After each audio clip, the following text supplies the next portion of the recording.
Okay, hai assalamualaikum semua. Saya daripada SB Berkat Construction. Okay, hari ni bertarikh 5/2/2002 ni. Saya berada di tapak mana lagi? Apa pagi? Saya berada di tapak Kampung Parit Peringat deh. Okey, bagi urusan sesi serah kunci lah kepada tuan rumah kita deh. Okey, terlebih dulu saya royak specialnya rumah ni. Okey, rumah comel ni berkeluasan 760 kps, ada 3 bilik tidur dan juga 2 bilik air lah. Okey, rumah cantik yang dimiliki oleh tuan rumah ni kita juga ni adalah full spec di mana menggunakan atap metal deck, full mozaik, full ceiling vapor, full wiring dan juga piping. Cat set awak boleh pilih. Banyak lagi dah, percuma lampu kipas, siling kaki lima sekeliling rumah dan banyak lagi dah. Wow! Kita tanya tuan rumah dia dah, dia kata apa dah.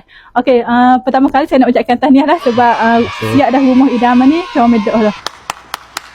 Okey, soalan pertama nak tanya cik buat rumah ni dengan harga berapa? Saya buat rumah ni dengan harga RM87,000. Okey, soalan kedua. Adakah cik berpuas hati tak dengan hasil kerja kan? Lepas tu dengan harga yang ditawarkan ni masuk akal ke tak? Saya berpuas hati lah. Sebab dengan harga ni payah nak cari dengan harga sekarang ni. Ya. Lepas tu dia punya tempoh pembinaan pun cepat. Nice. Cepat. Daripada segi kualiti pula macam mana? Kualiti saya puas hati lah sekarang ni. Puas hati lah daripada segi siling kapur, cat, daripada dinding semua ni memang puas hati lah. Dengan harga 87 tu pun kira saya dapat macam full spec lah semua sekali. Oh my god! Wow! Termasuk kipas lampu belakang deh. Okey, contoh orang nak mari orang ada rasa-rasa nak bina rumah kenalan cik ke deh. Cik nak recommend tak kepada mereka untuk survey dengan SB Berkat ke kan? Semestinya lah saya recommend lah supaya jumpa rumah murah ni. Murah campur dengan comel, kualiti pun terjaga lah kan. Sebab design dia pun lawa. Yelah, walaupun rumah bajet cik dapat dengan tingkap labuh depan ni, lepas tu dengan skirtinya. Kalau rumah bajet biasa tak ada. Tali pinggirnya, syera, memang nampak macam banglo mewah lah cik deh. Okey, soalan seterusnya, kenapa cik memilih SB Berkat sebagai kontraktor untuk bina rumah cik ni? Sebab dia ke apa? Sebab dia. Sebab saya memang nak rumah yang segera. Lepas tu SB Berkat memang saya punya pilihan lah. Saya ada tengok dia punya TikTok apa dia. Memang cepat dia buat kerja.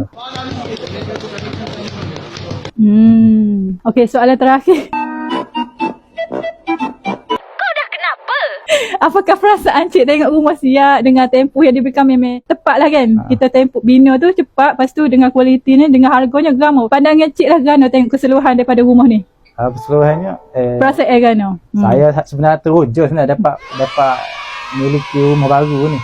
Dengan design dia pun memang model lah punya design viral. Harga pemilik masuk akal kan. Untuk pengetahuan cik kan, harga asal rumah ni untuk 760 kps ni, untuk spek macam rumah cik ni, harga asal dia adalah 110k, tapi SB Berkat bagi sumbangan 23k. So untuk rumah ni hanya perlu bayar 87k je lah untuk mozaik penuh dan juga atap metal deck. Banyak tu pendapatan tu. Banyak. So memang jimat banyak lah.